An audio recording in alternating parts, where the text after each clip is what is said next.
नमस्कार मैत्रिणींनो, स्वागत आहे तुमचं तन्वी क्रिएशनमध्ये। आज आपण 38 साईजच्या मापाचं पेपर पॅटर्न कटिंग बघणार आहोत। याची उंची आहे 14, त्याच्यामध्ये 1.5 इंच एक्स्ट्रा घेतलेला आहे।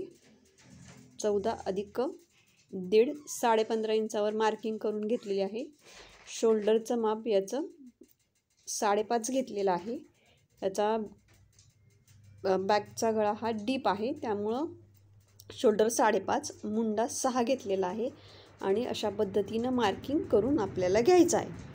नंतर आपण छातीचा चौथा भाग अधिक 1.5 इंच घेणार आहोत। छाती आपली आहे 38, 38चा चौथा होतो 9.5, 9.5 अधिक 2 इंच 10.5, 11.5वर आपण मार्किंग करून घेणार आहोत। अशा पद्धतीनं आपण मार्किंग करून घेतलं। आता आपण आतमधील साईडला 1.5 इंचाचं मार्किंग करून घेणार आहोत। याचा सेंटर काढून एक मध्ये आपण आणि खालून वर 1 इंच अशा पद्धतीनं पॉईंट्स देऊन ते आपण जोडणार आहोत। मागील आणि पुढील भागाचं आपण सेपरेट कटिंग करणार नाही आहोत, दोन्ही आपण एकत्र करतोय, त्यामुळं हा झाला मागील भाग। आता आपण पुढचा भाग आतमध्ये 1/2 इंच घेऊन ते अशा पद्धतीनं लाईन जोडून घ्यायची आहे आणि असा मुंड्याचा आकार आपल्याला द्यायचा आहे। अशा पद्धतीनं आपण आकार देऊन घेतला। आता कमरेचा चौथा अधिक 2 इंच असं आपण माप टाकून घेणार आहोत आणि हे लाईन जोडून घेणार आहोत। आता गळा रुंदी याची 2.5 घेतलेली आहे। याचा पुढचा गळा हा 6 आहे। मग खाली पण आपण 2.5 इंचाचं मार्किंग करून घेतले आणि हा असा चौकोन आखून घेतलेला आहे आणि आतमध्ये पुढील गळ्याचा आकार हा दिलेला आहे। आता 1/2 इंच खालच्या साईडला घेऊन थोडासा हा आकार खाली आपण देऊन घेणार आहोत। इथून आपण 4 इंच घेतलेला आहे, 4 इंच आणि वरून आपण टक्स पॉईंट अधिक अर्धा म्हणजे याचा टक्स पॉईंट आहे 10 म्हणजे अर्धा मिळवलेला आहे आणि 10.5वर मार्किंग करून घेतले। ही लाईन आपण अशी मुंड्यापर्यंत अशी तिरकी जोडून घेणार आहोत। अशा पद्धतीनं आपण लाईन जोडून घेतली। 1/2 इंच आतमध्ये मार्किंग करून घेणार आहोत आणि एक दुसरी त्याच्या शेजारीच आपण एक लाईन जोडून घेणार आहोत। नंतर आपण 2 इंचावर मार्किंग करून घेणार आहोत आणि ही लाईन अशा पद्धतीनं जोडून घेणार आहोत। नंतर याचे आपण 4 भाग करणार आहोत। जे अंतर येईल त्याचे आपण 4 भाग केले। त्या 4 भाग केल्यानंतर हा अशा पद्धतीनं आपण हा आकार देऊन घेणार आहोत। इथे आपण पुढे 1.5 इंच एक्स्ट्रा घेणार आहोत, कारण आपण इथं 2 इंचाचा टक्ससाठी आपण एक्स्ट्रा घेतले होते, त्यामुळे आपण 1.5 इंच एक्स्ट्रा घेऊन अशा पद्धतीनं लाईन ओढून घेणार आहोत। अर्धा इंच दोन्ही साईडला मार्किंग करून ह्या लाईन आपण अशा पद्धतीनं जोडून घेणार आहोत। व्हिडिओ आवडल्यास व्हिडिओला लाईक करा, शेअर करा आणि कमेंट करा। अशा पद्धतीनं आपण आता दोन्ही एकत्र भाग कटिंग करणार आहोत। पुढील आणि मागचा भाग आता आपण पाठीमागील मुंड्याचा आकार जो दिला होता त्याच्यावरून दोन्हीही भाग आपण एकत्रच कट करतोय। अशा पद्धतीनं आपण कट करून घेणार आहोत।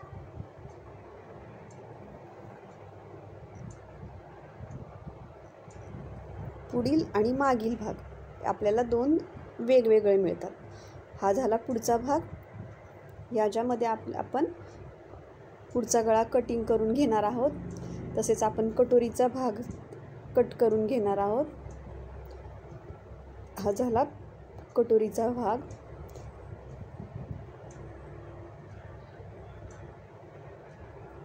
खालून आपण जे तिरक्या लाईन सोडल्या होत्या त्या सुद्धा कट करून घेणार आहोत। मुंड्याचा पुढचा भागाचा आपण कटिंग करून घेणार आहोत। अशा पद्धतीनं मुंड्याचा भागाचं कटिंग करून घेऊन पुढील भाग आपल्याला मिळतात। हा झाला पुढचा भाग। आता आपण पाठीमागच्या भागामध्ये काय चेंजेस करणार आहोत ते बघणार आहोत। इथं उंची अधिक 1 इंच घेणार आहोत आणि मार्किंग करून घेणार आहे. उंची अधिक उंची 14 आहे तर 15वरती मार्किंग करून घेणार आहे. तसेच आपण छातीचा चौथा भाग अधिक 2 इंच घेणार आहोत. छाती आहे कमरेचा पण चौथा भाग अधिक आपण 2 इंचच घेणार आहोत आणि अशा पद्धतीनं लाईन ओढून घेणार आहोत आणि पाठीमागच्या खाली पण अर्धा इंच कमी करणार आहोत. अशा पद्धतीनं हे आपण कट करणार आहोत. पुढच्या आणि मागच्या भागामध्ये फरक असतो. जसा आपला पाठीमागचा भाग फ्लॅट असतो, सपाट असतो, तसा पुढचा भाग हा नसतो. म्हणून त्याच्यामध्ये आपल्याला थोडेसे चेंजेस करायचे. 2.5 इंचाची गळारुंदी घेतलेली आहे. पाठीमागील गळ्याचं अंतर 10 इंच आहे. खाली 3 इंचावर मार्किंग केलेलं आहे आणि अशा पद्धतीनं हे रेषा जोडून घेतलेल्या आहेत आणि हा पाठीमागील गळ्याचा आकार हा दिलेला आहे. अशा पद्धतीने पाठीमागच्या गळ्याचा आकार देऊन घ्यायचा. नंतर आपण पाठीमागचा टक्स टाकणार आहे. टक्स आपण घेतलेला आहे 4.5 इंच आणि उभा जो आहे ना ते अंतर मोजायचं आणि त्याच्या निम्म घ्यायचं. ते 9 आलेलं आहे आणि मग मी त्याच्या निम्म 4.5 घेतलेला आहे. अशा पद्धतीनं हा टक्सची उंची आपल्याला मिळून जाते. अर्धा इंच मार्किंग करून या लाईन आपण जोडून घेणार आहोत. अशा पद्धतीनं आपण या लाईन जोडून घेतल्या आणि पाठीमागील गळ्याचा आकार कट करून घेतला. हा झाला आपला पाठीमागचा भाग तयार. आता आपण बाहीचं कटिंग करणार आहोत. त्यासाठी आपल्याला मुंड्याचं माप हे लागणार आहे. तर हे इथून आपल्याला अशा पद्धतीने तिरकस अंतर मोजायचं. हे तिरकस अंतर आहे 9 इंच. 9 इंच आहे म्हणून आपण घडी घेताना घ्यायची 10 इंच. बाहीची लांबी आपल्याला आहे 4 इंच म्हणून घडी आपण 10 इंचावरती घेणार आहोत. कारण आपलं तिरकस अंतर 9 आलेलं आहे. आपली बाही उंची अधिक अर्धा इंच घेणार आहे म्हणजे 4.5 इंचावर अशा पद्धतीनं हे मार्किंग करून घ्यायचं आहे. हे मार्किंग केल्यानंतर 3 इंच आतमध्ये मार्किंग करायचं आहे. ही लाईन अशा पद्धतीनं जोडून घ्यायची आहे. 1 इंच आतमधल्या साईडला मार्किंग करायचं. तर हे इथून 3 अंतर मोजायचं आणि त्याचे 3 भाग आपल्याला करायचे. हे अशा पद्धतीनं 3 भाग केल्यानंतर आपल्याला आडव्या लाईनवरती 1 इंच मार्किंग करून घ्यायचं आहे.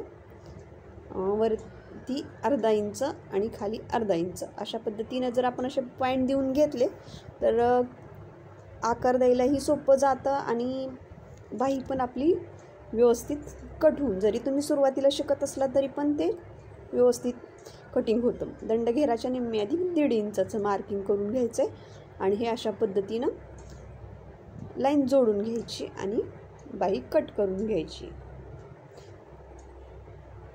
बाही मी तुम्हाला खूप सोप्या पद्धतीनं सांगितलेली आहे. तुम्ही मला जर समज नसेल तर तुम्ही पुन्हा एकदा व्हिडिओ पाहू शकता म्हणजे तुमच्या लक्षात येईल की ते कसं पद्धतीनं बाहीचं कटिंग केलेलं आहे. हा झाला मुंड्याचा पाठीमागचा आणि पुढचा आकार. हा पाठीमागचा भाग, हा पुढील भाग आणि हे बाहीचं कटिंग हे आपलं झालेलं आहे. हा व्हिडिओ तुम्हाला कसा वाटला तो ते कमेंट करून नक्की सांगा. व्हिडिओ पूर्ण बघितल्याबद्दल धन्यवाद.